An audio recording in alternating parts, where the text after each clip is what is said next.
أعوذ بالله من الشيطان الرجيم. بسم الله الرحمن الرحيم. الحمد لله رب العالمين، والصلاة والسلام على أشرف الخلائق أجمعين، سيدنا وسيد الأولين والآخرين، حبيبنا وحبيب إله العالمين، إمام المرسلين وخاتم النبيين، أبي القاسم المصطفى محمد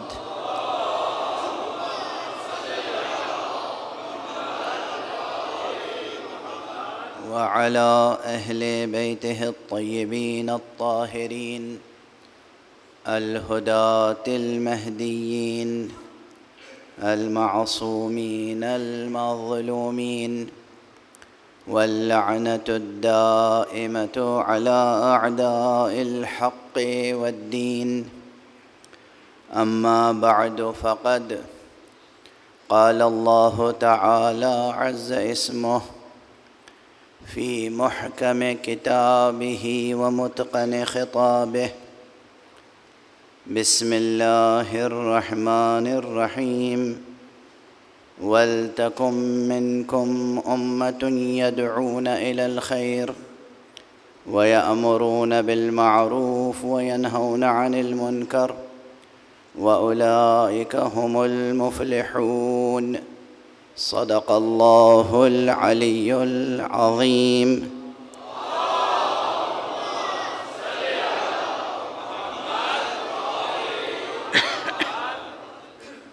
ایک اور بلند تر صلوات پڑھنا.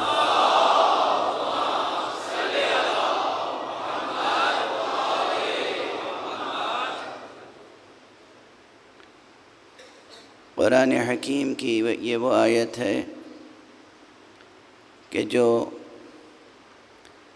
ایک زندہ اور ترقی پذیر اور ترقی یافتہ معاشرے کی دعوت دیتی ہے.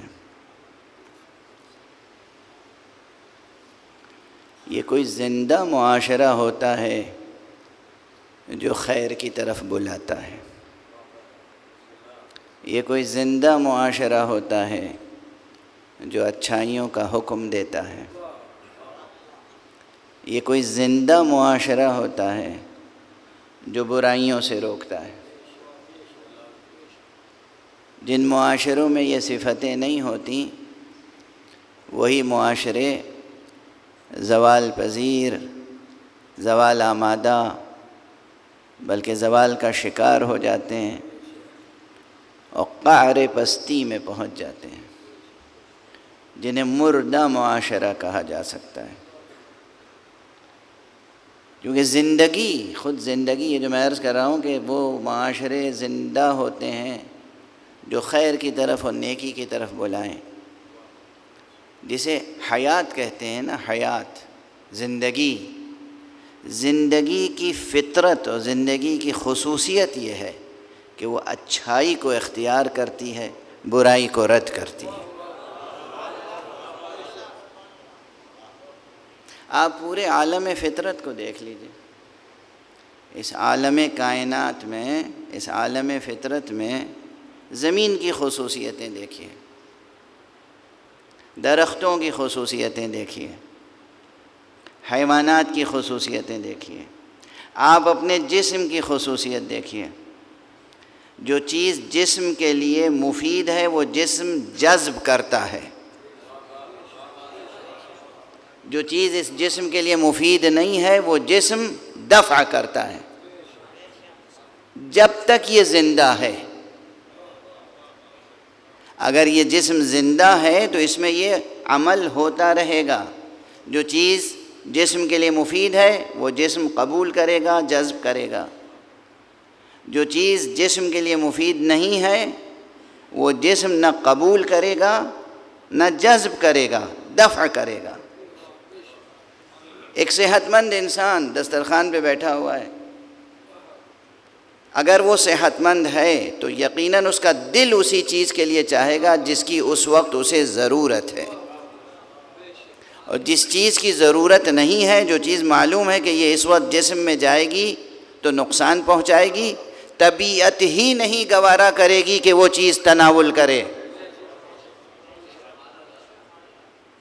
اگر انسان صحت مند ہے، اگر اس کا ذہن صحت مند ہے، اگر ذوق اس کا سلیم ہے، تو زندگی کی خصوصیت یہ ہے، اصل حیات کی کیریکٹرسٹک یہ ہے کہ وہ مفید اور اچھی چیزوں کو قبول کرتی ہے اور غیر مفید اور مضر چیزوں کو دفع کرتی ہے۔ جو زندگی کی خصوصیت ہے اسی کو قرآن مجید نے اور اسلامی تہذیب نے ایک زندہ معاشرے کے لیے ضروری قرار دے دیا۔ تمہیں زندہ رہنا ہے، ترقی کرنی ہے، آسمانوں کو چھونا ہے، یا ہمیشہ زمین پر حشرات الارض کی طرح رینگتے رہنا ہے؟ اگر آسمانوں کو چھونا ہے، اور یقیناً چھونا ہے، کیا ارادہ ہے؟ حشرات الارض کی طرح زمین پہ رینگتے رہنا ہے؟ یہ تو زیب نہیں دیتا، ایک انسان کو زیب نہیں دیتا، چہ جائے کہ اس امت کو جس کا پیمبر صاحب معراج ہو۔ سبق ملا ہے یہ معراج مصطفیٰ سے ہمیں، سبق ملا ہے یہ معراج مصطفیٰ سے ہمیں، کہ عالم بشریت کی زد میں ہے گردوں۔ آپ کو آسمانوں تک پہنچنا ہے، دونوں حیثیت سے، دونوں حیثیتوں سے۔ ایک تو یہ ظاہری حیثیت ہے، جو آپ دیکھ رہے ہیں، یہ زمین آپ کے پاؤں کے نیچے ہے، یہ آسمان آپ کے سر کے اوپر ہے۔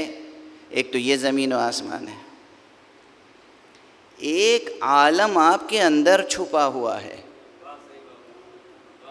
آپ کے اندر بھی ایک زمین ہے اور وہ بھی بہت تہدار ہے، اور آپ کے اندر 7 آسمان ہیں۔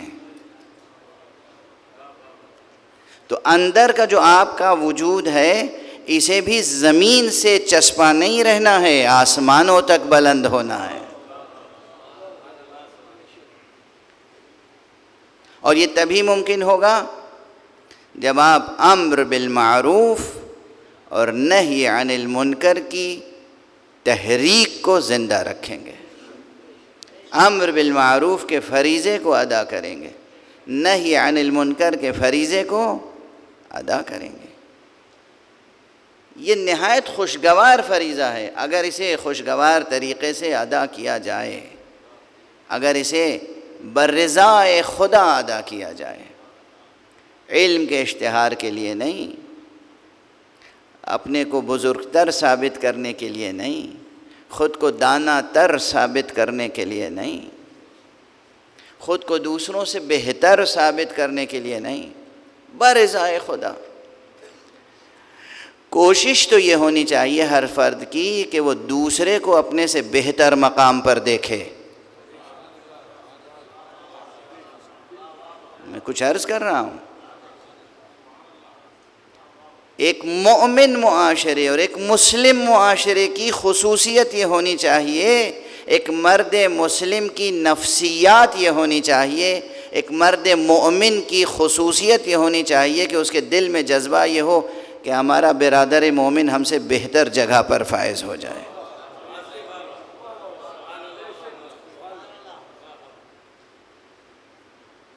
اب لفظیں بدل دوں، اگر واقعی کوئی آئیڈیل پیرنٹس ہوں، گڈ پیرنٹس ہوں، اچھے والدین ہوں، تو ان کی کیا خواہش ہوتی ہے کہ ان کا بچہ ان سے بہتر سطح زندگی پر فائز ہو جائے۔ بھئی اگر یہ ہدف نہیں ہے تو انسان اچھا والد و اچھی والدہ نہیں ہو سکتے۔ کیوں؟ یہ میرا جملہ نہیں ہے، میں کسی ماہر تعلیم کا جملہ دہرا رہا ہوں، بلکہ میں عرض کر دوں کہ کس کا جملہ ہے۔ پروردگار انہیں صحت و عافیت و سلامتی سے رکھیں۔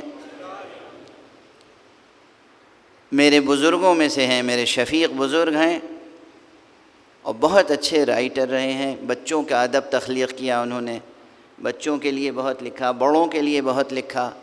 پوری زندگی ایک مثالی ایکٹیوسٹ کے طور پر زندگی گزاری انہوں نے. اور ہم میں سے ہیں، آپ میں سے ہیں جناب سید غلام حیدر صاحب نقوی، دہلی میں تشریف فرما ہیں. اچھے ادیب، اچھے قلمکار اور اچھے بچوں کی فکر رکھنے والے، معاشرے کی فکر رکھنے والے.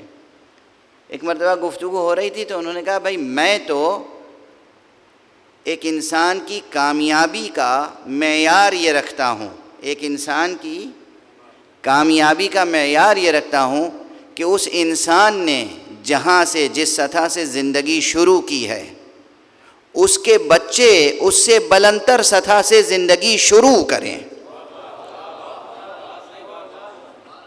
اگر اس کے بچوں نے بھی اسی سطح سے زندگی شروع کی جس سطح سے اس نے شروع کی تھی تو اس نے اپنی زندگی ضائع کر دی، کوئی ترقی نہیں کی. کیا خوبصورت بات ہے، کیا بہترین بات ہے.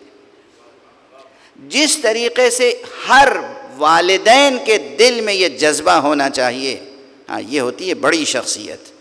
جس طرح آپ کے سینے میں یہ جذبہ ہونا چاہیے کہ آپ کی اولاد آپ سے بہتر جگہ پر پہنچے. اگر یہی پدرانہ شفقت کا جذبہ دوسرے تمام فرزندان ملت کے لیے پیدا ہو جائے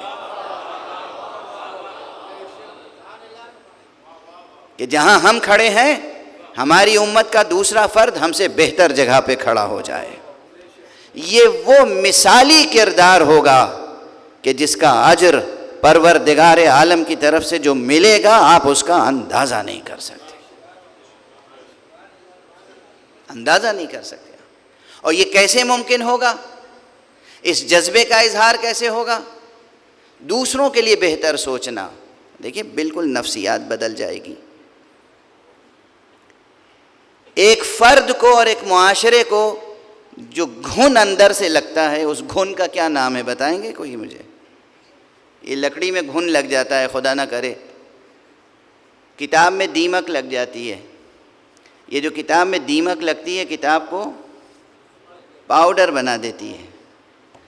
لکڑی میں گھن لگ جاتا ہے تو لکڑی ختم ہو جاتی ہے. ایک فرد میں، ایک انسان میں اور ایک معاشرے میں کون سا گھن لگتا ہے؟ جزاکم اللہ، جزاکم اللہ. یہ حسد ہے، یہ حسد ہے جو انسان کو خود تباہ کرتا ہے، حاسد کو تباہ کرتا ہے اور معاشرے کو تباہ کرتا ہے، گھروں کو تباہ کرتا ہے، معاشروں کو تباہ کرتا ہے. بجائے اس کے کہ آپ حسد کریں، آپ یہ چاہیں کہ دوسرا مجھ سے بہتر ہو.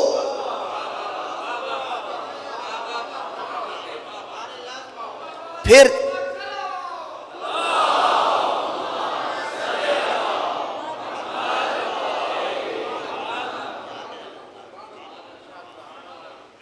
آپ کا بیٹا آپ سے بہتر ہو، آپ کا بھائی آپ سے بہتر ہو، آپ کا دوسرا عزیز آپ سے بہتر ہو، آپ کا دوست آپ سے بہتر ہو.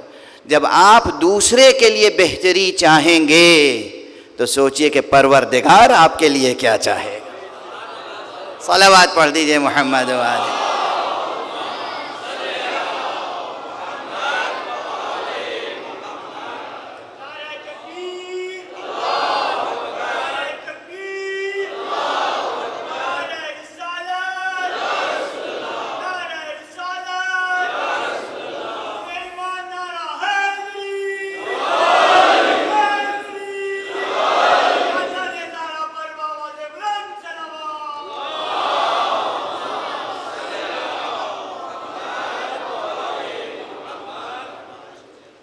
اگر ایسی نفسیات پیدا ہو جائیں اور جس کے نمونے ہیں ہمارے پاس، جس کی مثالیں ہیں ہمارے پاس.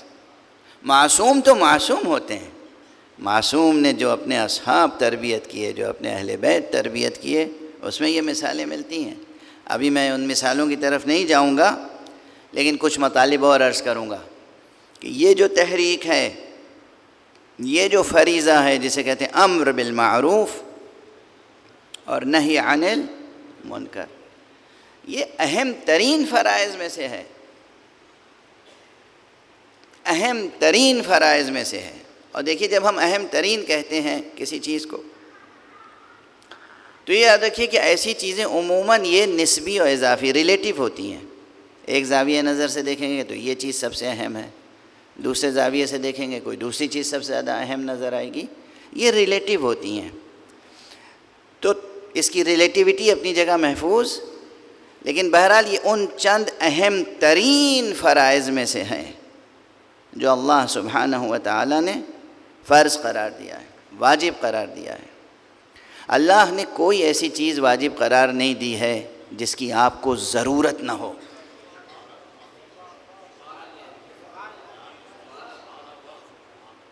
اللہ ہے، ہزار بار صد ہزار بار اس طرح کی رقیق تعبیریں استعمال کرتا ہوں صرف اس لیے کہ بچوں نوجوانوں کو یاد رہ جائیں اور وہ اس میں کسک اور کھٹک پیدا ہو اور سوچیں کہ یہ کیا کہہ دیا انہوں نے۔ نعوذ باللہ صد ہزار بار نعوذ باللہ، وہ اللہ ہے، کوئی خوشامد پسند بادشاہ نہیں ہے، کوئی ایسا بادشاہ نہیں، کوئی ایسا، میں جو جملہ کہنا وہ کوئی IMF کا ڈائریکٹر تھوڑی ہے کہ قوموں پر ٹیکس لگائے خواہ اپنے فائدے کے لیے۔ سمجھائیے کہ تمہارا فائدہ ہے مگر ہو اس کا اپنا فائدہ ہے۔ یہ جو سرمایہ، مغربی سرمایہ داری کا خونخوار پنجہ، اس کی جو نحوستیں ہیں معاشرے انسانی کے لیے، اسے محسوس کرتے ہیں آپ؟ کچھ لوگ تو مجبوراً وفادار بنے ہوئے ہیں اور کچھ لوگ واقعاً اشتباہ میں ہیں، مغالطے میں ہیں، معلوم نہیں کدھر جا رہے ہیں۔ چونکہ یہ میڈیا اور یہ ایڈورٹیزمنٹس اور یہ اشتہارات یہ غیر ضروری چیز کو آپ کے لیے ضروری بتاتے ہیں، اور جو آپ کے لیے ضروری ہے اس سے توجہ ہٹ جاتی ہے۔ تو فائدہ ہے ان کا، کہتے ہیں میاں اس میں تمہارا فائدہ ہے۔ دھوکہ فریب، اگر دھوکہ فریب نہ بھی ہو، ضرورت ان کی پوری کر رہے ہیں آپ کے ذریعے سے۔ صد ہزار بار نعوذ باللہ استغفر اللہ، نقل کفر نہ باشد، یہ ایک رقیق تشبیہ تھی تاکہ مسئلہ جو ہے سماجیات سے جڑ بھی جائے اور بات ذہنوں تک منتقل۔ اللہ ہے بے نیاز، غنی علی الاطلاق، کسی چیز کا محتاج نہیں۔ اصل لفظ محتاج متصور نہیں ہے اس کی ذات کے لیے، کسی چیز کا محتاج نہیں، غنی، بے نیاز، یہاں تک بے نیاز آپ کی اچھائیوں سے بھی بے نیاز ہے۔ جو آپ کے کمالات ہیں ان سے بھی وہ بے نیاز ہے۔ جہاں مخلوقات کے کمالات کی حد ختم ہوتی ہے وہاں سے اس کے کمالات کا آغاز ہوتا ہے۔ وہ خالق ہے، اس کے صفات الگ ہیں، الفاظ صرف مشترک ہیں، الفاظ مشترک ہیں ورنہ کوئی شے مشترک نہیں ہے۔ ہم مخلوق ہیں، وہ خالق، ہم مرزوق ہیں، وہ رازق، ہم عبد ہیں، وہ معبود، ہم مرحوم ہیں، وہ راحم، ہم محتاج کرم، وہ کریم اور اکرم الاکرمین۔ کوئی چیز مشترک نہیں اور ہماری کسی صفت کا وہ محتاج نہیں۔ نہ صرف یہ کہ ہماری شے کا محتاج نہیں، ہماری کسی صفت کا محتاج نہیں۔ تو پھر اس نے ہمارے اوپر یہ واجبات کیوں عائد کر دیے؟ نماز پڑھو واجب ہے، روزہ رکھو واجب ہے، حج کرنے کو جاؤ واجب ہے، امر بالمعروف کرو واجب ہے، نہی عن المنکر کرو واجب ہے۔ یہ سب ہماری اپنی ضرورتیں ہیں۔ یہ بالکل ایسا ہی ہے، اب مثال ہی دیتا رہوں۔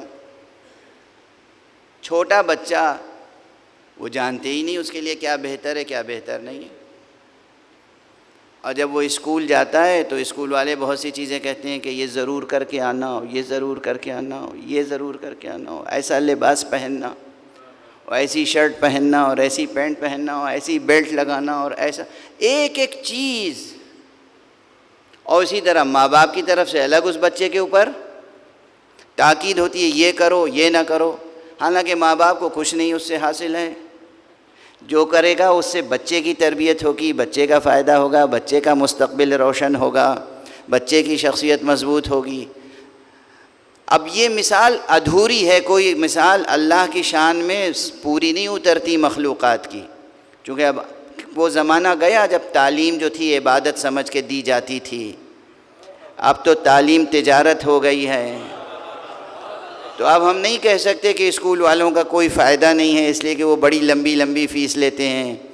لیکن بہرحال اگر اس ایک پہلو کو نظر انداز کر دیں تو جو کچھ ایک معلم، ایک استاد بچے پر، طالب علم پر، اسٹوڈنٹ پر لازمی قرار دیتا ہے یا والدین لازمی قرار دیتے ہیں، کس کے لیے؟ فائدہ کس کا ہے؟ بچے کا فائدہ. اللہ سبحانہ و تعالیٰ نے جو کچھ فرائض ہم پہ واجب قرار دیے ہیں، فائدہ کس کا ہے؟ ہم پر. ہمارے لیے فائدہ پلٹ کے آنے والا ہے. یہاں تک کہ توجہ رکھیے گا، حدیث میں موجود ہے، یہاں تک کہ جو ہم صلوات پڑھتے ہیں محمد اور آل محمد پر، اس صلوات کا فائدہ بھی پلٹ کے ہم ہی کو ملتا ہے.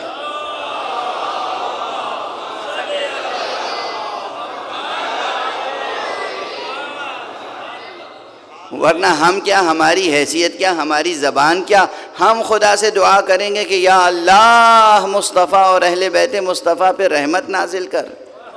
وہ مصطفیٰ اور اہل بیت مصطفیٰ جو خود کائنات رحمت پروردگار ہیں،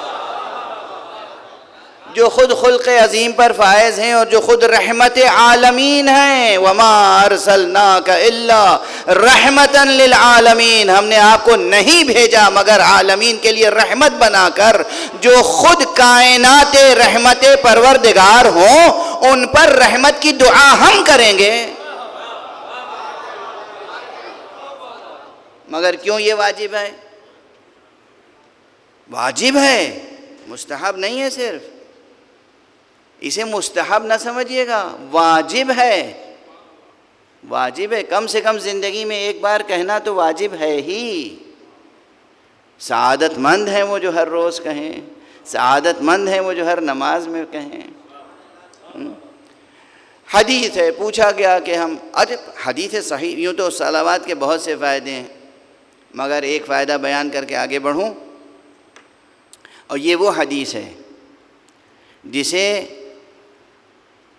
میں پورے وثوق سے کہہ رہا ہوں، ان لوگوں نے بھی نقل کیا ہے صحیح سند کے ساتھ جن کے دل میں رسول کی محبت نہیں ہے.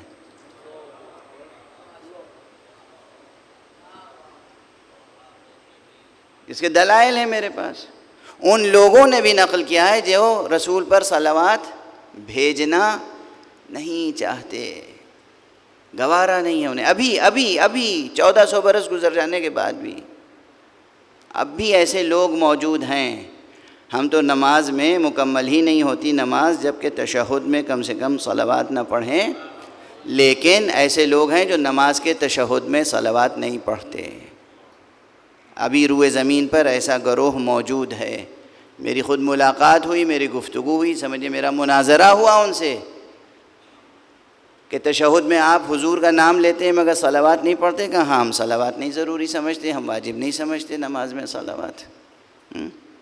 ان لوگوں نے بھی یہ حدیث ضرور نقل کی ہے. ہائے کیسی پستی سی پستی ہے، کیسی محرومی سی محرومی ہے، اچھائی کو اچھائی سمجھتے ہوئے بھی نہ کر پانا.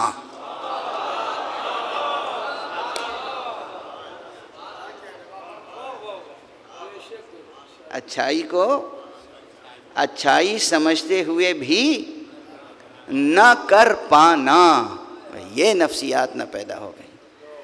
تو وہ جانتے ہیں، انہوں نے حدیث، یہ صحیح سند ان کی کتابوں میں بھی ہے کہ حضور نے فرمایا جو مجھ پر ایک بار صلوات بھیجتا ہے اللہ اس پر 10 رحمتیں نازل فرماتا ہے.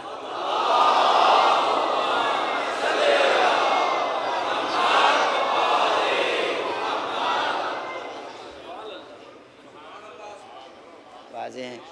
تو یہ جو سب سے بظاہر، اور یہ میں اس لیے عرض کر رہا ہوں کہ بظاہر بظاہر خدا کی قسم، بظاہر میرا خیال ہے سب سے مختصر اور سب سے آسان اور سب سے بڑی عبادت کا نام ہے صلوات۔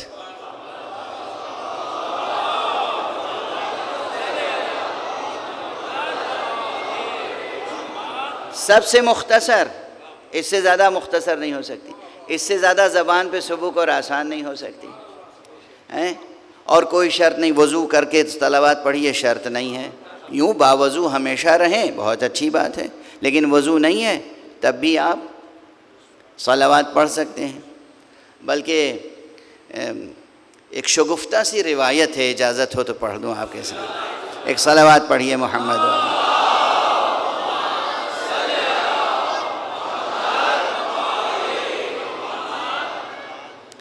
ایک جگہ گفتگو ہو رہی تھی، حضرت حذیفہ یمانی، اب میں مختصر عموماً پڑھا کرتا ہوں، تفصیلات یاد ہوتی ہیں تب بھی میں اسے مختصر کر دیتا ہوں۔ حضرت حذیفہ یمانی نام سنا ہے آپ حضرات نے، ضرور سنا ہوگا۔ حضرت حذیفہ یمانی بہت بڑی منزلت کے حامل تھے۔ آپ بتائیے وہ کون ہوگا، وہ کیسا ہوگا جسے رسول اپنے راز بتاتے ہوں؟ علی کے علاوہ۔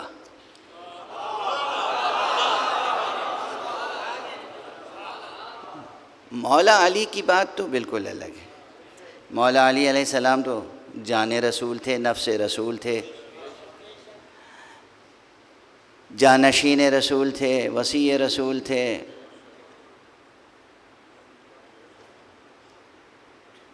اچھا سچ میں یہ بتائیے، یہ جو لفظیں ابھی میں نے استعمال کی، یہ کوئی پہلی بار استعمال کی؟ کروڑوں بار سن چکے ہیں آپ۔ کیا اس میں تاثیر ہے کہ جب کوئی بھی دہراتا ہے تو دل کھل اٹھتا ہے؟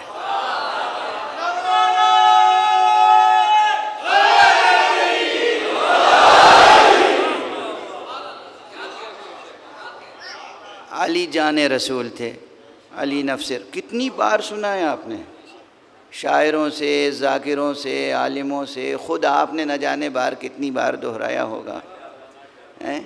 خدا کی قسم کیا کوثر جاری ہے فضائل علی۔ لوگ جیتے ہیں اس ہوس میں، اس حرص میں، اس حب میں، اس خواہش میں، اس تمنا، اس آرزو میں کہ جنت میں جائیں گے تو نہر عسل سے دہن کو شیریں کریں گے، کوثر کا پانی پئیں گے، نہر لبن سے محظوظ ہوں گے۔ ہمارے لیے تو ذکر علی کوثر بھی ہے، نہر لبن بھی ہے، نہر عسل بھی ہے۔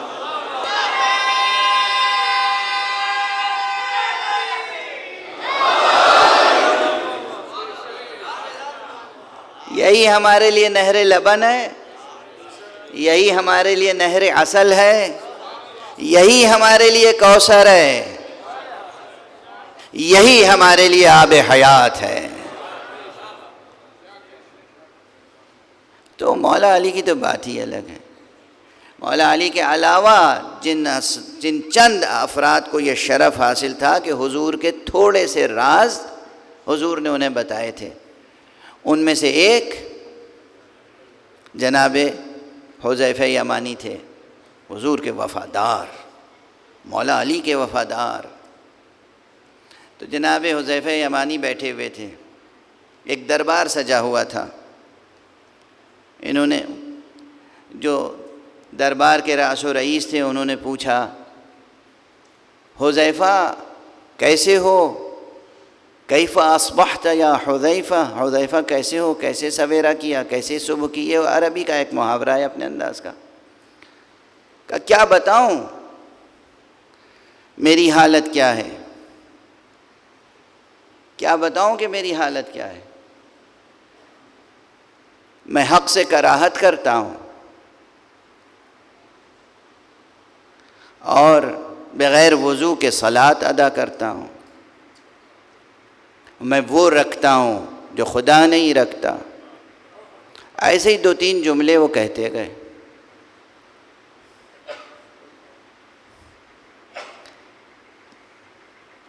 جو صدر مجلس تھے اس وقت انہیں جلال آ گیا. حذیفہ تم کیا کہہ رہے ہو؟ میری سمجھ میں نہیں آ رہا ہے. تم نہ ہوتے تو میں ابھی کیا کر ڈالتا. تم حذیفہ تم یہ کیا کہہ رہے ہو؟ اگر تم نہ ہوتے تو میں ابھی مثلاً کوڑے برسا دیتا، پتہ نہیں کیا کرتا.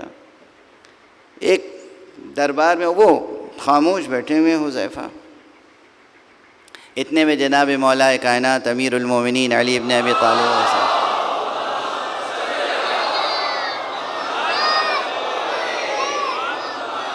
تشریف لے آئے.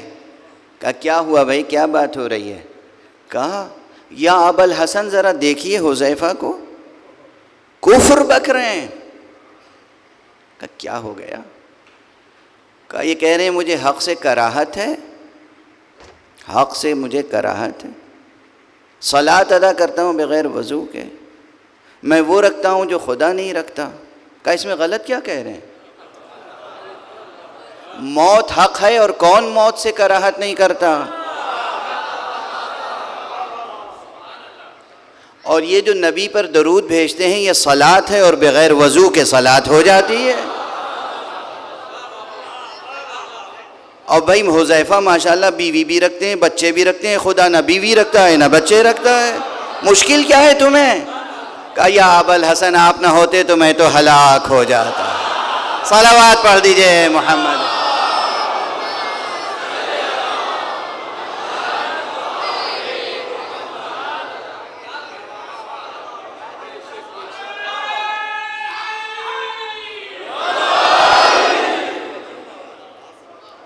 حضور کی طرف یہ حدیث بھی منسوب ہے کہ حضور نے فرمایا ہے کہ مومن کا مزاح بھی عبادت ہے.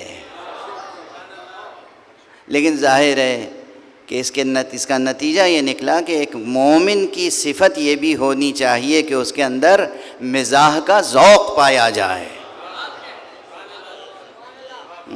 اب یہ حذیفہ کا ایک مزاح تھا، مزاح کا مزاح تھا، حقیقت تھی. مومن کے مزاح کی شان یہ ہوتی ہے کہ وہ مزاح میں بھی جھوٹ نہیں بولتا. اب دیکھیے اس مزاح میں کوئی چیز جھوٹ نہیں تھی، غلط بیانی نہیں تھی، باطل امر نہیں تھا، کوئی باطل امر نہیں تھا، کوئی کذب نہیں، کوئی غلط بیانی نہیں. بہرحال بات یہاں تک پہنچی تھی صرف ایک بات کے لیے کہ صلاۃ درود بھیجنا محمد اور آل محمد پر، یہ نہ اس کے لیے وضو شرط ہے، نہ یہ سنگین ہے، بہت مختصر ہے، مگر سب سے عظیم عبادت اس لیے ہے کہ اگر یہ نماز میں نہ ہو تو نماز قبول نہیں ہے. جو لوگ نہیں پڑھتے نماز میں وہ جانے اور خدا جانے. ہمیں یہ معلوم ہے کہ اگر ہم نماز میں درود مصطفیٰ پہ نہیں پڑھیں گے ہماری نماز اس قابل نہیں ہوگی کہ فرشتے اس کی طرف توجہ کریں. اور پھر یہ وہ عبادت ہے جس کے لیے اللہ نے فرمایا ان اللہ وملائکتہ یصلون علی النبی یا ایھا الذین آمنوا صلوا علیہ وسلموا تسلیما.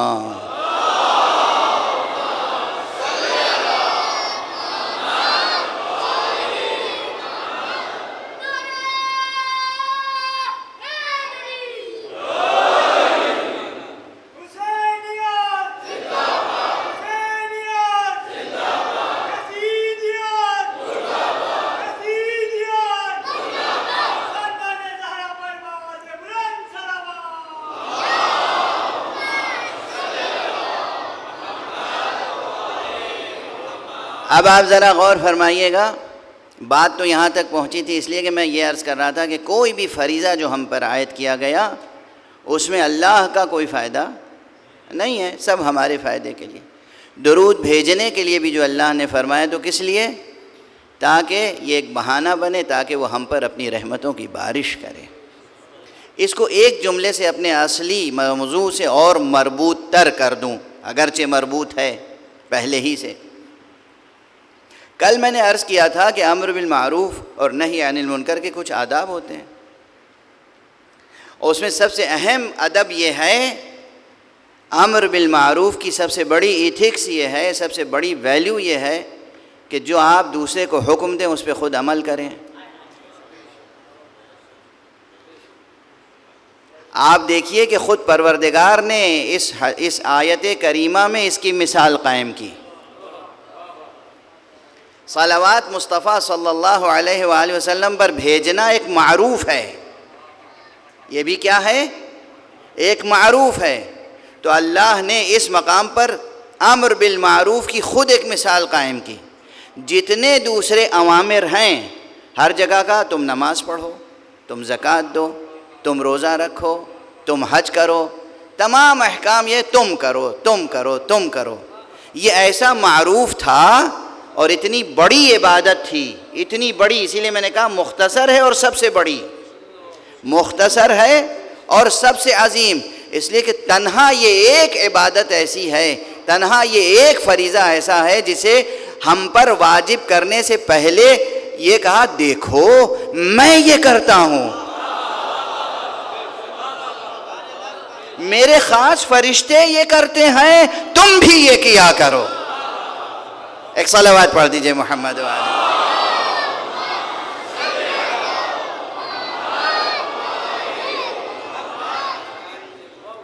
یہ خود ایک معروف ہے، معروف، یہ وہ معروف ہے جسے فطرت، عقل، شریعت پسند کرتی ہے، اللہ اس کا حکم دیتا ہے، شریعت اس کا حکم دیتی ہے۔ تو صلوات پڑھتے رہنا ایک معروف ہے، خود پڑھتے رہا کیجئے اور دوسرے مومنین کو توجہ دلایا کیجئے کہ دیکھو بھائی درود ہر وقت پڑھتے رہا کرو۔ اگر تم یہ چاہتے ہو کہ سرکار رسالت میں آپ کے ایک اچھے امتی رہو تو ہر وقت درود پڑھتے رہا کرو۔ اگر تم یہ چاہتے ہو کہ اللہ کی طرف سے تمہارے اوپر رحمتوں کی بارشیں ہوں تو ہر وقت درود پڑھتے رہا کرو۔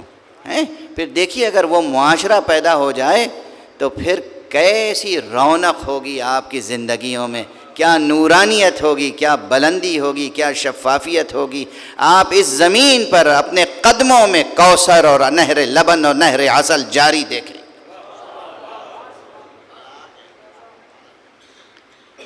اب بات کو ذرا سا اور آگے بڑھا دوں۔ یہ جو آیت میں نے تلاوت کی وَلْتَكُمْ مِنْكُمْ أُمَّةٌ يَدْعُونَ إِلَى الْخَيْرِ وَيَأْمُرُونَ بِالْمَعْرُوفِ وَيَنْهَوْنَ عَنِ الْمُنْكَرِ، تم میں سے ایک ایسی جماعت ہونی چاہیے کہ جو خیر کی طرف دعوت دے، جو امر بالمعروف کرے، نہی عن المنکر کرے، وَأُولَئِكَ هُمُ الْمُفْلِحُونَ، اور وہی وہ ہیں جو فلاح پانے والے ہیں۔ یہ مومنین کے لیے ایک حکم ہے۔ اسی قرآن مجید میں سورہ توبہ میں ایک پہچان بتائی گئی ہے منافقین کی، بلکہ ان کی روش، ان کا کردار پہچانوایا ہے۔ المنافقون والمنافقات بعضهم من بعض یأمرون بالمنکر وینہون عن المعروف۔ یہ آیت ہے سورہ توبہ میں، المنافقون والمنافقات بعضهم من بعض یأمرون بالمنکر وینہون عن المعروف۔ دیکھو منافق مرد اور منافق عورتیں وہ ہیں جو ایک کا دوسرے سے تعلق ہے، اور ان کی پہچان کیا ہے، ان کا کیریکٹر کیا ہے، ان کی روش کیا ہے، ان کی پالیسی کیا ہے۔ ان کی پالیسی یہ ہے کہ منکر کا امر کرتے ہیں، معروف سے روکتے ہیں۔ تو اس لیے بھی دست ادب، یہ حدیث نہیں بیان کر رہا ہوں، آیت بیان کر رہا ہوں، اس لیے دست ادب جوڑ کے عرض کر رہا ہوں کہ خدا را اگر منافقین سے اپنے کو الگ رکھنا ہے، اگر منافقین سے الگ رکھنا ہے، اگر آپ کو اپنی شان ایمانی کی حفاظت کرنی ہے، ایک اچھا مسلمان، ایک اچھا مومن اور ایک اچھا انسان بن کر دنیا میں رہنا ہے اور آخرت میں خدا کو منہ دکھانا ہے، تو آپ کو امر بالمعروف اور نہی عن المنکر کو اپنی زندگی کا خاص انداز اور اسلوب اور اپنی زندگی کی خاص روش بنانا پڑے گا۔ اس لیے کہ خود قرآن مجید نے دونوں چہرے دکھا دیے۔ مومنوں سے کہا تمہارے اندر امر بالمعروف اور نہی عن المنکر ہونا چاہیے، اور منافقوں کی پہچان یہ ہے کہ وہ منکر کا امر دیتے ہیں اور معروف سے روکتے ہیں۔ اب ان دونوں آیتوں کو سامنے رکھیے اور تاریخ پر نظر ڈالیے۔ دونوں آیتوں کو سامنے رکھیے، ایک آل عمران کی آیت نمبر 104، اور ایک یہ سورہ مبارکہ توبہ کی آیت. اور پھر دیکھیے یہ آیتیں جب نازل ہوئیں، حضور کا زمانہ تھا نا، تو حضور کے زمانے میں کوئی یہ تو کہتا نہیں تھا کہ نماز نہ پڑھو. منافق کیا کرتے تھے؟ نماز میں تو شریک ہوتے تھے، حج میں بھی جاتے تھے، سب کام کرتے، یہاں تک کہ جنگ میں بھی جاتے تھے.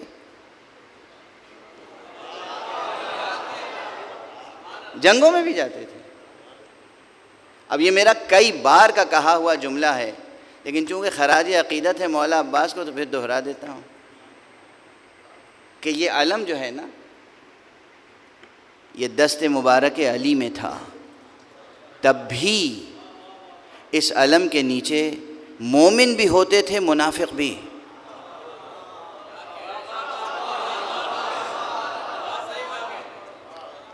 دست علی میں علم ہے، مگر اس پرچم کے نیچے مومن بھی ہیں، منافق بھی. یہ شرف صرف عباس ابن علی کو. جب عباس کے ہاتھ میں یہ علم آیا ہے تو اس کے نیچے جو مجمع تھا، ایسا خالص مجمع تھا، ایک ایک فرد اس میں سے ایسا کامل الایمان تھا جس سے پورا لشکر نفاق پسپا ہو سکتا تھا.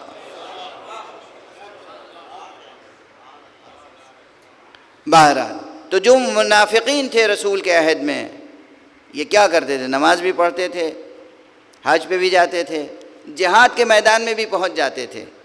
وہ جہاد کریں یا نہ کریں، وہ ٹکیں یا نہ ٹک پائیں، وہ بعد میں دشمنوں سے مل جائیں یا دشمنوں کے لیے مخبری کریں، تھے وہاں موجود منافقین.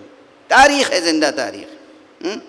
حضور کے زمانے میں تو منافقین روکتے کس چیز سے تھے جسے قرآن کہہ رہا ہے کہ یأمرون بالمنکر وینہون عن المعروف؟ خدا کی قسم آپ احصا کریں، جس چیز سے روکتے تھے وہ منافقین، وہ دراصل ولایت علی ابن ابی طالب.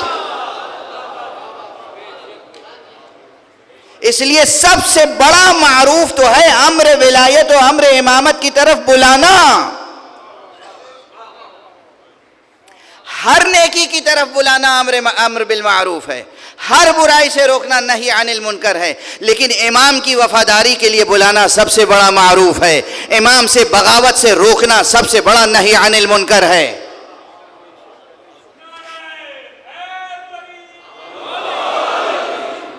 اور امامت کو پہچانوانا، امام کے خصوصیات پہچانوانا، یہ سب سے بڑا امر بالمعروف ہے. تو جب آقا حسین مدینے میں یزید کا خط پہنچا ہے اور ولید سے جا کر ملے ہیں اور اس نے بیعت کے لیے دعوت دی، اور آپ نے فرمایا ہے ان مثلی لا یبایع مثلہ، یہیں سے امر بالمعروف شروع ہو گیا. مجھ جیسا اس جیسے کی بیعت نہیں کر سکتا. پورا خطبہ آپ کا امر بالمعروف و نہی عن المنکر، پورا خطبہ. جو میں نے عرض کیا تھا، اولاً تو یہ ذہن میں رہے کہ امام معصوم کا کلام دلیل معروف و دلیل منکر بنتا ہے. امام کا کلام، اور عملاً تو آپ نے کیا ہی ہے. ایک مثال بہت ہی اہل ولا کے لیے غالباً مناسب ہوگی کہ امام ہر حال میں امر بالمعروف کرتا ہے، چاہے وہ رسول ہوں، چاہے وہ مولا امیر المومنین علیہ السلام ہوں، چاہے ائمہ اطہار میں سے کوئی امام ہو. میں مثال دے دوں، آپ سب کے ذہنوں میں ہے اتنی بڑی مثال جو اوجھل نہیں ہو سکتی. جنگ کے میدانوں میں، جنگ تو جنگ ہے نا، پھر دشمن للکار رہا ہے، آپ جائیے دشمن کو ختم کر دیجئے، جہاد ہو جائے گا. لیکن امام جب جاتے تھے تو صرف یہ نہیں کرتے تھے کہ دشمن آیا ہے اس پہ تلوار چلا دی. جب بھی میدان میں جاتے تھے پہلے دعوت اسلام دیتے تھے. یہ کیا ہے؟ امر بالمعروف. میدان جہاد میں امر بالمعروف. ہر میدان میں علی کا یہی کارنامہ تھا. لیکن بطور خاص خندق کا تو ماحول ہی عجیب تھا نا. جنگ خندق میں کیا ہوا تھا؟ بھئی مسلمانوں نے خندق کھودی تاکہ دشمن ادھر سے ادھر نہ آنے پائے. کتنی کوششیں ہوئیں بھوکے رہ کر، روزے کے عالم میں پیٹ پہ پتھر باندھ کر، یہ سب تاریخوں میں ہے. تو کتنی محنت مشقت کے بعد خندق کھودی گئی اور اہتمام ہوا، اور پھر بھی ایک دشمن جو ہے وہ خندق پار کر کے آ گیا. اور صرف آیا نہیں بلکہ آنے کے بعد للکارنا شروع کیا، اور للکارا بھی ذرا رقیق لہجے میں، نازیبا انداز سے. اور یہاں کیفیت کیا تھی؟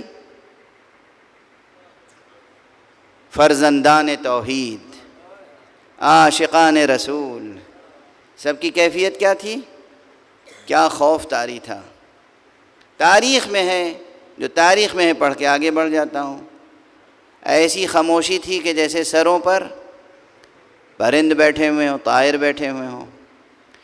اب وہ پتہ نہیں طائر تھے یا طائر روح جو ہے وہ یہاں پر آ کر متمکن ہو گیا تھا. بہرحال اس نے مزید گستاخی کی. ارے تمہارا عقیدہ ہے جو مر جائے گا وہ جنت میں جائے گا، جو فتح یاب ہوگا، کامیاب ہوگا، اسے غازی کہا جائے گا، پھر بھی تم نہیں آتے. یہاں تک گستاخی بڑھی کہ آنے کے بعد اس نے اپنا نیزہ اس خیمے میں چبھو دیا کہ جس میں حضور علیہ الصلوۃ والسلام تشریف فرما تھے. یعنی جتنے اسباب تھے غیظ و غضب کے وہ سب مجتمع. گستاخی کر رہا ہے اور رحمت عالم کو غیظ آ گیا، حضور کو غیظ آ گیا. آپ نے فرمایا من لہذا القلب، کون ہے جو اس قلب کے لیے جائے. اس کے بعد امیر المومنین نکلے. تفصیلات تو سنتے رہتے ہیں نا میں اب زیادہ دیر تک سب آپ کے ذہنوں میں ہے. تشریف لے گئے تو کیا کیا؟ روا ہوتا، جائز ہوتا، بجا ہوتا اگر جاتے ہی ایک وار میں ختم کر دیتے. اتنے اسباب تھے. حضور کو غیظ آ چکا ہے، گستاخیاں کر چکا ہے، خیمے میں نیزہ چبھ ہو چکا ہے. اس کے بعد بھی جاتے ہیں اور کہتے ہیں کہ بھئی میں نے سنا ہے کہ تو 3 سوالوں میں سے کوئی ایک سوال ضرور قبول کر لیتا ہے. کس حسن اخلاق، کس تحمل کے ساتھ، کس صبر کے ساتھ یہ فرما رہے ہیں. یہ ہے امر بالمعروف. میدان جنگ میں امر بالمعروف. کہاں صحیح سنا ہے؟ کہا تو پھر اسلام قبول کر لو، کلمہ پڑھ لو. غور فرمائیے، اسے امر بالمعروف نہیں کہتے تو کیا کہتے ہیں؟ یہ امام کا عمل ہے، امام امیر المومنین علیہ الصلوۃ والسلام. اچھا اس نے کہا کہ نہیں یہ تو ہو صحیح نہیں ہو ممکن ہے. کہا تو پھر ایسا ہے کہ واپس چلے جاؤ. کہا یہ بھی نہیں ممکن. اچھا یہ سب جملے آپ اکثر سنتے رہتے ہیں نا، ان جملوں کا مفہوم مجھ سے سن لیجئے.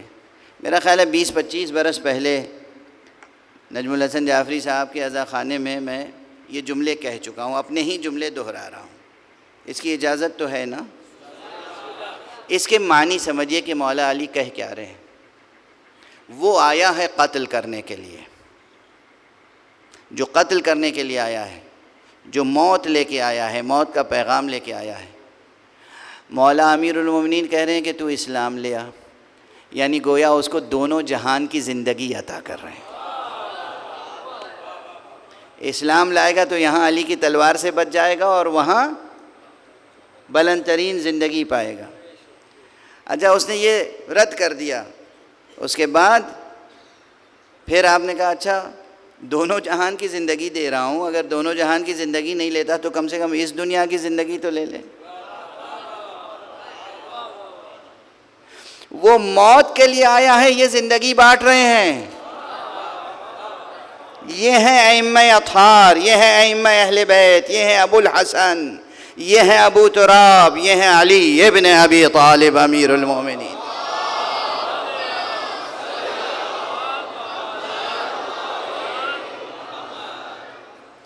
اس نے یہ بھی تسلیم نہیں کیا تو پھر اب کیا گنجائش تھی؟ دیکھیے امام امام ہوتا ہے، امام خلیفہ پروردگار ہوتا ہے۔ پروردگار نبی، رسول، اللہ کی طرف سے آنے والے اور اللہ کی طرف سے آنے والے نصب کیے جانے والے امام، یہ آخری حد تک، امکان کی آخری حد تک کوشش کرتے ہیں کہ انسان فیض ربوبیت سے مستفیض ہو جائے، فیض الہی سے، فیض رحمانی سے، فیض وجود سے، فیض ربانی سے مستفیض ہو جائے۔ دونوں جہان کی زندگی دے رہے تھے، نہیں لیا۔ ایک جہان کی زندگی دے رہے ہیں، نہیں لیا۔ اب تربیت شروع کر دی، اب وہاں اصول جنگ سمجھا رہے ہیں۔ یعنی یہ باب مدینۃ العلم وہ ہے کہ جو جنگگاہ کو میدان جنگ کو بھی مدرسہ بنا دیتا ہے۔ کہتے ہیں بھائی جنگ کی کچھ اخلاقیات ہوتی ہیں، میں پیادہ ہوں، تو سوار ہے گھوڑے پر، یہ کوئی برابر کی جنگ نہیں ہوگی۔ اخلاقیات سکھا رہے ہیں۔ اگر کوئی اور اخلاقیات سکھاتا تو شاید وہ اس کی تلوار کا لقمہ بن جاتا فوراً۔ یہ کوئی اور نہیں، علی ابن ابی طالب تھے۔ اچھا یہاں ٹھہر کر ایک جملہ اور عرض کر دوں کہ حضرت پیدل تھے، وہ گھوڑے پر تھا۔ یہ حضرت کی خصوصیتوں میں سے ہے، مولا علی علیہ السلام کی خصوصیتوں میں سے، مشہور خصوصیتوں میں سے یہ دو خصوصیتیں ہیں آپ کی شجاعت کی مثال میں، کہ آپ اکثر جب میدان میں جایا کرتے تھے تو پیادہ جاتے تھے، گھوڑے پہ نہیں جاتے تھے۔ مقابل فوج سب گھوڑے پر ہوں، یہ پیادہ جاتے تھے۔ ان سے پوچھا گیا یا علی آپ گھوڑے پر نہیں جاتے؟ کہا، فرمایا گھوڑے پہ وہ جاتے ہیں جنہیں پلٹنے کی ضرورت پیش آتی ہے۔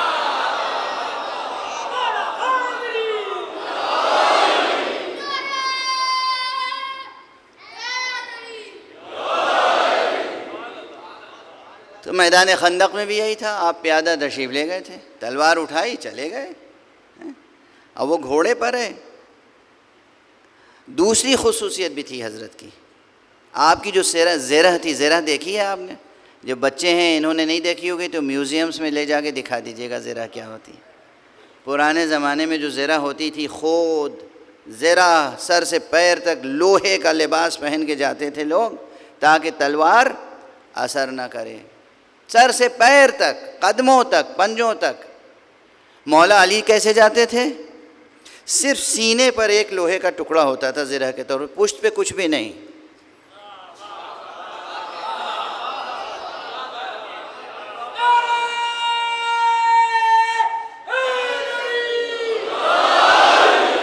خدا کی قسم مولا علی کے دشمنوں نے یہ لکھا ہے کہ علی جب بھی جاتے تھے ان کی زرہ میں صرف سینہ تھا، پشت تھی ہی نہیں۔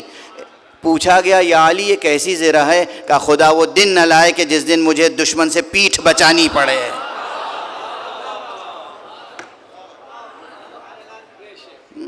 یہ تھے علی۔ یہ علی اس شجاعت کے باوجود میدان جنگ کو بدل دیا مدرسے میں۔ میدان جنگ میں دشمن کے ساتھ پہلے کیا کر رہے ہیں؟ امر بالمعروف اور پھر نہی عن المنکر۔ میں پیادہ ہوں، تو گھوڑے پہ سوار ہے۔ غیر کچھ اخلاقیات ہوتی ہیں جنگ کی، کچھ جواں مردی کے تقاضے ہوتے ہیں۔ اور اس کے بعد جب وہ پیادہ ہوا اور اس نے اپنے گھوڑے کو پے کر دیا، وہ ایک رسم تھی عرب میں، جلال آتا تھا تو ایک وار مارتے کرتے تھے اور گھوڑے کے پاؤں کٹ جاتے تھے تاکہ یہ اعلان ہو جائے کہ میں بھاگنے والا نہیں ہوں۔ گھوڑا لے کے آتے تھے بھاگنے کے ارادے سے، جب ایسے ہی جوش آ جاتا تھا تو گھوڑے کے پاؤں کاٹتے تھے۔ علی وہ تھے جو گھوڑا لے ہی کے نہیں آتے تھے تاکہ تمہیں یقین رہے کہ یہ کون بہادر آ رہا ہے۔ اس نے گھوڑا پے کر دیا۔ اب تو موقع تھا نا کہ بس ایک وار میں ختم کر دیں۔ اب بھی روایتوں میں ہے کہ رد و بدل ہوتی رہی، تھوڑی دیر تک رد و بدل ہوئی۔ اس نے ایک ضرب لگائی، انہوں نے وہ ضرب سے بچایا اپنے کو، پھر انہوں نے ضرب لگائی، اس نے اپنے کو ضرب سے بچایا۔ میں کہہ رہا ہوں کہ مکمل مدرسہ تھا۔ بتا رہے تھے کہ اہل عرب جسے سب سے بڑا پہلوان سمجھتے ہیں، وہ آج مجھ سے فن سیکھ رہا ہے کہ جنگ کرتے کس طرح سے ہیں۔ اور جب اس کی تمام فنکاری ختم ہو گئی تو پھر امیر المومنین نے وہ وار کیا ہے کہ زمین پر نظر آیا۔ آپ نے دیکھا کہ امر بالمعروف بھی ہو رہا ہے اور جنگ بھی ہو رہی ہے۔ تو اس لیے بس اب گفتگو کو مختصر کر رہا ہوں کہ امر بالمعروف ہماری اور آپ کی زندگی میں بھی ہونا چاہیے۔ کسی بھی شعبہ زندگی میں کام کر رہے ہوں، خود اچھے بنیں، دوسروں کو اچھا بنائیں، خود برائیوں سے بچیں، دوسروں کو برائیوں سے بچائیں، خود اخلاقی بلندیاں پیدا کریں، دوسروں کو اخلاقی بلندیوں کی طرف متوجہ کریں۔ اور ہمیشہ پہلے جو آغاز تقریر میں میں نے جملہ کہا، آرزو یہ ہو کہ ہر دوسرا مومن آپ سے بہتر ہو، ہر دوسرا مومن آپ سے بہتر ہو، اور آپ اس پر اپنی بہتری اور برتری جتائیں نہیں۔ یہ وہ منزل ہے ایثار و خضوع و خشوع اور امر بالمعروف اور نہی عن المنکر کی، یہ اسلامی اخلاقیات کی وہ منزل ہے جس سے خدا اس قدر خوش ہوتا ہے کہ جنتوں کو آپ کی ٹھوکروں میں ڈال دیتا ہے۔ کیا انعامات فرماتا ہے وہ پروردگار۔ بس گفتگو تمام کر دی میں نے۔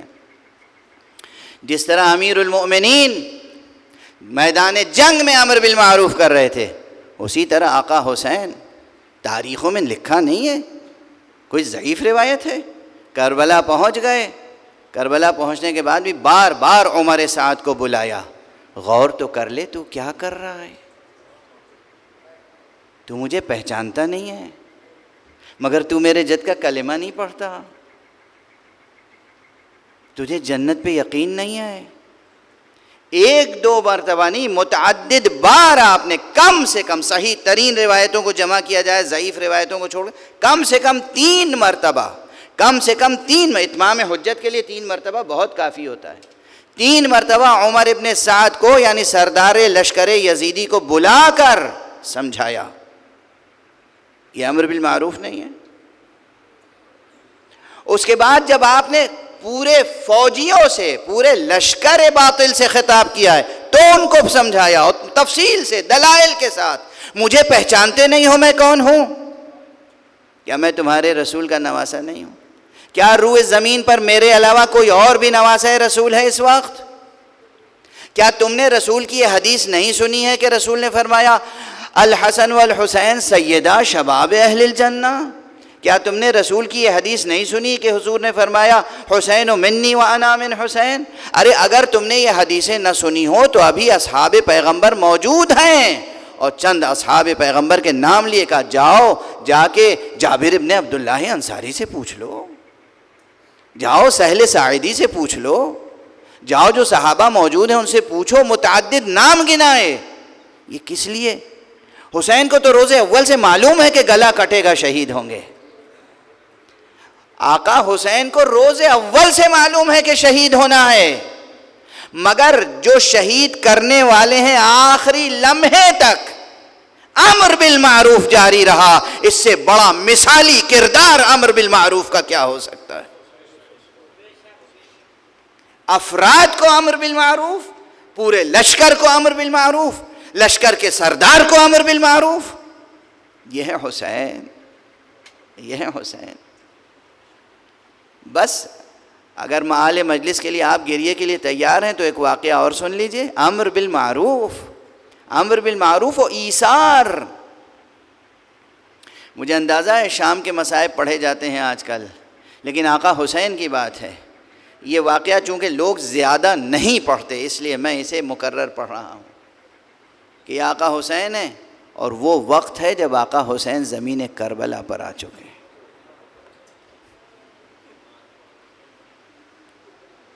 وہ وقت ہے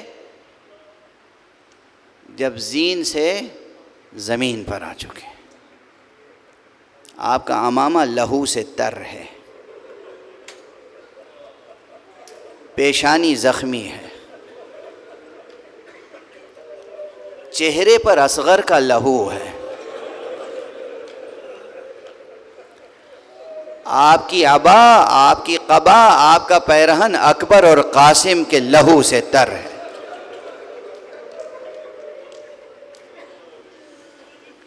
تنہا ہیں، اب کوئی باقی نہیں رہ گیا ہے محضر شہادت میں۔ سب کی شہادت ہو چکی۔ عمر ابن سعد بار بار اپنے سپاہیوں کو للکار رہا ہے اور کہہ رہا ہے کہ اب اس شخص میں کوئی طاقت باقی نہیں رہ گئی، اس کا لشکر تمام ہو گیا، جاؤ سر قرم کر کے لاؤ تاکہ جنگ کے اختتام کا اعلان کروں۔ لیکن کسی کی ہمت نہیں پڑ رہی ہے کہ آقا حسین کے سر کو قلم کرنے کے لیے آگے بڑھے۔ کوئی قبیلہ تیار نہیں تھا کہ اس گناہ کو اپنے کندھے، اپنے شانے پر یا اپنی گردن پر لے، اس لیے کہ اتنا تو جانتے تھے نا کہ ہیں یہ فرزند رسول، یہ فاطمہ کا لال تو ہے، یہ علی کا بیٹا تو ہے، یہ رسول کا نواسہ تو ہے۔ کسی میں ہمت نہیں تھی، جرأت نہیں تھی، اخلاقی جو جاتا آگے بڑھتا۔ ایک نادان شخص تھا، بے معرفت، بے خبر، نادان، آگے بڑھا، آقا کے قریب آیا ہے۔ دیکھیے کہاں سے کہاں تک امر بالمعروف کا سلسلہ رہا آقا حسین کی زبان پر، اور کس دل سوزی کے ساتھ آگے بڑھا۔ خنجر ہاتھ میں ہے، امام کے قتل کے ارادے سے آگے بڑھ رہا ہے۔ امام نے ایک مرتبہ اسے دیکھا، مرحمت کی نگاہ، دل سوزی کی نگاہ، ہمدردی کی نگاہ، اور فرماتے ہیں کہ تو میرا قاتل نہیں ہے، واپس چلا جا، میرا دل دکھتا ہے تو ناحق عذاب الہی میں مبتلا ہوگا۔ اللہ اکبر، اللہ اکبر، میرا دل دکھتا ہے تو ناحق عذاب الہی میں مبتلا ہوگا۔ اب جو اس نے یہ جملہ سنا تو اس کی شخصیت میں انقلاب آ گیا، دل و دماغ کی دنیا بدل گئی۔ ارے آپ کون ہیں؟ کس کے قتل کرنے کے لیے مجھے بھیجا گیا ہے؟ اس عالم میں کہ آپ خود لہو لہان ہیں، آپ کو اپنی فکر نہیں ہے، میرے لیے دل میں درد ہے، میرے لیے یہ دل سوزی ہے، میرے لیے یہ ہمدردی ہے۔ آپ کو یہ فکر لاحق ہے کہ میں مبتلا عذاب نہ ہو جاؤں؟ بس اسی روایت کے پیش نظر، اور ایسی نہ جانے کتنی باتیں ہیں جن کے پیش نظر اس فقیر نے کہا تھا، قسم ہے عصر کی جب کوئی ہم رکاب نہ تھا، قسم ہے عصر کی جب کوئی ہم رکاب نہ تھا، حسین کو غم انسان تھا، اضطراب نہ تھا۔ یہ آقا حسین ہیں جن کے دل میں ہمدردی ہے، آخری لمحے تک امر بالمعروف اور نہی عن المنکر کا سلسلہ رہا۔ سن لیں گے آخری جملہ، برداشت کر سکیں گے؟ ارے اس قاتل کو جو قاتل نہیں تھا لیکن غلط فہمی کی بنا پہ آ گیا تھا، واپس بھیجا، وہ واپس چلا گیا، اور جانے کے بعد اس نے عمر ابن سعد کے سامنے کھڑے ہو کے کہا، تو نے کس کے قتل کرنے کے لیے بھیجا تھا؟ میں خدا کی قسم نادان تھا، میں جاہل تھا، مجھے معلوم نہیں تھا کہ تو نے رسول کے نواسے کو قتل کرنے کے لیے بھیجا۔ وہ انسان کامل، وہ امام، وہ ولی حق جو اپنے زخموں کی ٹیس نہیں محسوس کر رہا ہے، اپنے زخموں کا درد نہیں محسوس کر رہا ہے، اس کے دل میں یہ درد ہے کہ میں عذاب الہی میں مبتلا نہ ہو جاؤں۔ کہا پھر کیا کیا تو نے؟ کہا اب تو میں تجھے قتل کرنا چاہتا ہوں۔ اس نے اپنے سپاہیوں کو حکم دیا، وہاں جنگ چھڑی، اور جب وہ زمین پر گرا ہے اس نے امام کی طرف دیکھا، کہا فرزند رسول، میں جاہل تھا، میں نادان تھا، میں گناہگار تھا، میں آپ کی دشمن فوج میں شامل تھا، میں معافی چاہتا ہوں، میں نے بڑی گستاخی کی، مگر اب آپ روز محشر اتنی گواہی دے دیجئے گا کہ میں آپ کی دشمنی میں نہیں، آپ کی محبت میں دنیا سے جا رہا ہوں۔ اجرکم علی اللہ۔ بس آخری جملہ عرض کر رہا ہوں، سنو امام حسین نے کب تک امر بالمعروف اور نہی عن المنکر کیا ہے۔ یہ شخص تو نادان تھا مگر وہ شقی ترین مردم، اس کائنات کا سب سے بدبخت، سب سے شقی، سب سے بڑا ظالم جس کا نام شمر ہے، جب وہ آیا ہے امام کے قریب اور اس نے گستاخی کی، پہلے ایک نیزہ لگایا داہنی جانب سے، امام بائیں جانب زمین پر گر گئے،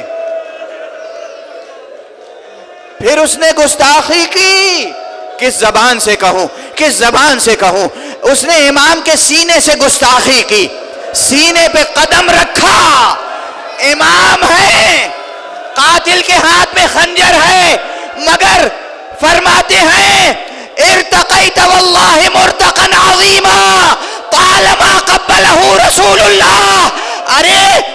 شمر تو نے بہت بلند جگہ قدم رکھ دیا ہے، یہ سینہ وہ ہے جسے رسول اللہ بوسہ دیا کرتے تھے۔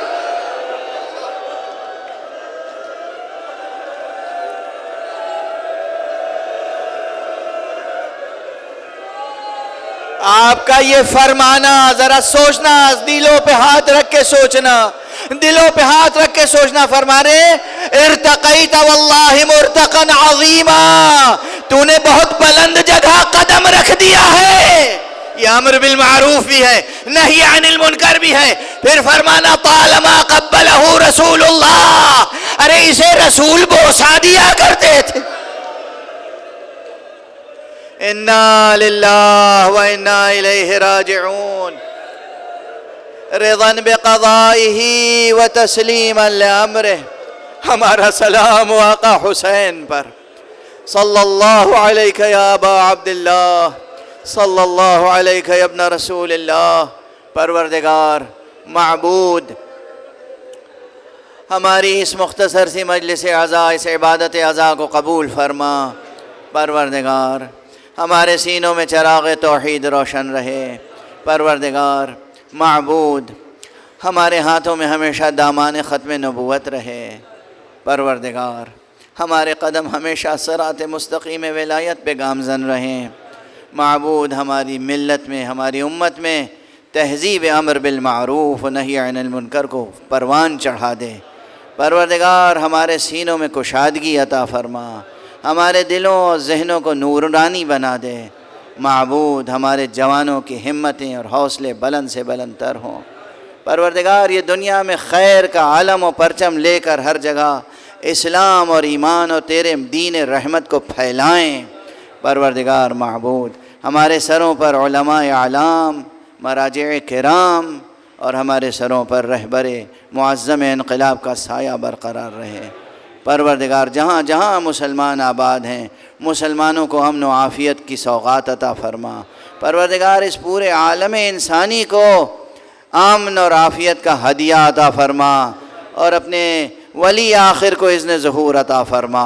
ان کے ہاتھوں سے اپنی رحمت و رافت و عدالت کا پرچم لہرا دے۔